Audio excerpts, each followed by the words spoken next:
और अब बात करते हैं पश्चिम बंगाल की, जहां पर संदेश खाली में एक बार फिर से हिंसा भड़क गई। आरोपी है कि वहां पर स्थानीय महिलाओं ने पुलिस टीम पर हमला कर दिया, जिसके बाद राज्यपाल सीवी आनंद बोस ने ममता बनर्जी से इस पूरे मामले की रिपोर्ट मांगी है। तो वहीं बीजेपी ने टीएमसी पर संदेश खाली के लोगों को डराने की कोशिश करने का आरोप लगाया है।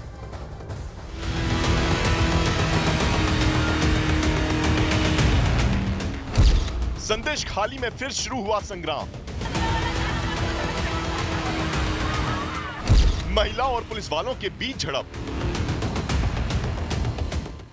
राज्यपाल ने बंगाल सरकार से हिंसा पर मांगी रिपोर्ट।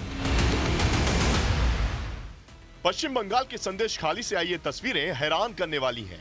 तस्वीरों में महिलाओं और पुलिस वालों का आमना सामना हो गया। पहले दोनों तरफ से बातचीत हुई, फिर कहा सुनी और बाद में ऐसा संग्राम हुआ कि महिलाओं को वहां से भागना पड़ा। पुलिस की तरफ से हालात को काबू करने के लिए लाठीचार्ज करना पड़ा। दरअसल संदेश खाली में 7वें चरण की वोटिंग के दौरान हुई हिंसा में आरोपी को पुलिस गिरफ्तार करने आगरहाटी पहुंची थी, जिसके बाद गांव की महिलाओं ने पुलिस के सामने विरोध प्रदर्शन किया। इसी दौरान महिलाओं और पुलिस के बीच जमकर टकराव देखने को मिला। इस हंगामे के बाद संदेश खाली में हिंसा वाले इलाके में भारी पुलिस बल की तैनाती कर दी गई। लेकिन इसी बीच पश्चिम बंगाल के राज्यपाल ने इस मामले को संज्ञान में ले लिया, क्योंकि कुछ महीनों पहले संदेश खाली एक बड़ी हिंसा से गुजरा था। चुनाव में भी ये मुद्दा गरमाया हुआ था।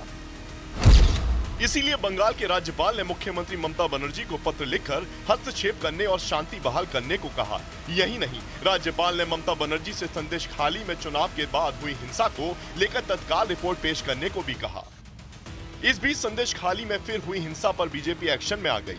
केंद्रीय मंत्री शांतनु ठाकुर ने कहा कि अगर स्थिति खराब होती है तो केंद्र सरकार हस्तक्षेप कर सकती है। संदेश खाली में ऐसा घटना घटता ही रहेगा, क्योंकि वहाँ का हालत जो है, माँ बेटी बहनों का इज्जत को लेके खेल रहे हैं और इसको प्रोटेक्ट भी करना चाहिए। आज आगे जाके देखते हैं कि सरकार क्या एक्शन लेते हैं इसके विरोध, इसके अगेंस्ट में। अगर खराब परिस्थिति तैयार होता है तो सेंट्रल गवर्नमेंट को भी हस्तक्षेप करना पड़ेगा, ऐसा सिचुएशन आएगा तो। इधर केंद्रीय मंत्री ने ममता सरकार पर सवाल उठाया तो उधर बीजेपी नेता अमित मालवीय ने ट्वीट कर टीएमसी पर निशाना साधा। अमित मालवीय ने पोस्ट किया कि बंगाल में टीएमसी की सरकार संदेश खाली के लोगों को डराने की कोशिश कर रही है। पुलिस टीएमसी के गुंडों के साथ मिलकर लोगों को धमका रही है। इसके साथ ही ये भी आरोप लगाया कि टीएमसी के नेता कह रहे हैं कि 4 जून के बाद वे सभी महिलाओं को विधवा बना देंगे। इधर पश्चिम बंगाल के संदेश खाली समेत कुछ और जगहों पर हुई हिंसा के बाद केंद्र सरकार भी एक्शन में आ गई। खबर है कि चुनावी हिंसा से निपटने के लिए बंगाल में सीएपीएफ यानी केंद्रीय सशस्त्र पुलिस बल की 400 कंपनियां 19 जून तक तैनात रहेंगी। पश्चिम बंगाल में हिंसा को रोकने के लिए तैयारियां भले ही पुख्ता की जा रही हो, लेकिन बीजेपी चुनाव में धांधली का आरोप लगाने से खुद को रोक नहीं पा रही है। बीजेपी नेता अमित मालवीय ने ट्वीट कर दावा किया कि ममता बनर्जी के भतीजे अभिषेक बनर्जी ने अपने निर्वाचन क्षेत्र डायमंड हार्बर में धांधली की है।